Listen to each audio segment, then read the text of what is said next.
ऐसा साइंस और रिलीजन को एक दूसरे के साथ रिकनसाइल करना बहुत मुश्किल हो जाता था। Like at a larger level, institutional level, जब साइंस ने बार बार रिलीजन को बहुत सारी चीज़ों में डिसप्रूव कर दिया है, फिर भी रिलीजन क्यों एग्जिस्ट करती है।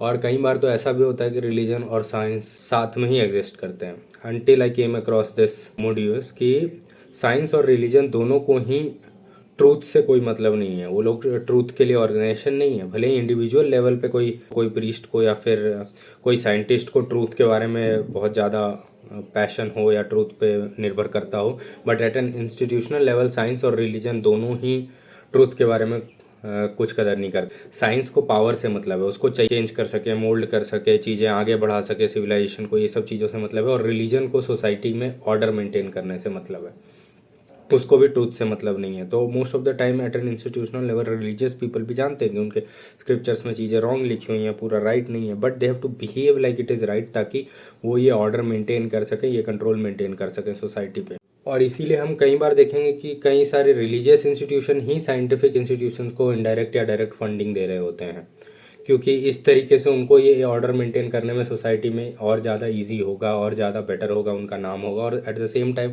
कई सारे साइंटिफिक इंस्टीट्यूशन ही रिलीजियस इंस्टीट्यूशन की बैकिंग पे चल रहे होते हैं और उनकी फंडिंग पे चल रहे होते हैं और उनका नाम भी पब्लिकली ले रहे होते हैं, क्योंकि उस तरह से उनको वैलिडिटी मिलती है, उस तरह से उनको अपने साइंटिफिक एंडेवर्स को आगे बढ़ाने के लिए परमिशन मिलता है। वरना उनको कोई सपोर्ट ही नहीं करेगा, कोई आगे नहीं बढ़ेगा। अगर सारे रिलीजियस साइंटिस्ट सीधा सीधा आके बोलने लगे कि भाई हम रिलीजन में नहीं मानते, रिलीजन में ये है वो है या ऐसा है, तो फिर उनको कोई आगे ही नहीं बढ़ने देगा। यही चीज़ें आप इंडिविजुअल लेवल पे भी हम देख सकते हैं कि लाइक जब भी कोई पेरेंट्स अपने बच्चों को फोर्स करते हैं कि साइंस पढ़ो, ये पढ़ो, वो ये नहीं बोल रहे होते कि तुम ट्रूथ पे जाओ, तुम साइंटिफिक मेथड पढ़ो, हर चीज़ को ट्रूथ से इवेल्युएट करना सीखो, क्रिटिकल थिंकिंग सीखो। वो नहीं चाह रहे होते।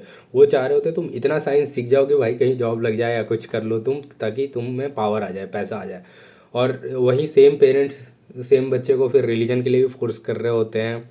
उनका ये नहीं होता वहाँ पे ऑब्जेक्टिव कि तुम ट्रूथ की सर्च में चल जाओ, एकदम स्पिरिचुअलिटी के पाथ में चल जाओ, तुम संन्यास ले लो, माया की दुनिया को छोड़ दो। ये सब बिल्कुल नहीं होता। उनका ऑब्जेक्टिव बस इतना होता है कि तुम इतने रिलीजियस बन जाओ कि तुम पे कंट्रोल किया जा सके, तुम पे ऑर्डर मेंटेन किया जा सकता, तुम सोसाइटी में फिट आ पाओ। तो एट द एंड सारांश यही है कि किसी को भी साइंस या रिलीजन जब वो बोलते हैं तो हमेशा ये कंफ्यूज मत किया करो कि वो ट्रूथ की बात कर रहे हैं, वो सर्च ऑफ ट्रूथ की बात कर रहे हैं। वो बिल्कुल ही दूसरी चीज़ों की बात कर रहे हैं। और इसीलिए ये दोनों को एग्जिस्ट आसानी से कर पाते हैं, क्योंकि दोनों का एट द एंड एम ही एक ही है, सोसाइटी पर ऑर्डर मेंटेन करके रखना। और ऑर्डर मेंटेन करने के लिए पावर मेंटेन करना जरूरी है, जो कि साइंस देती है।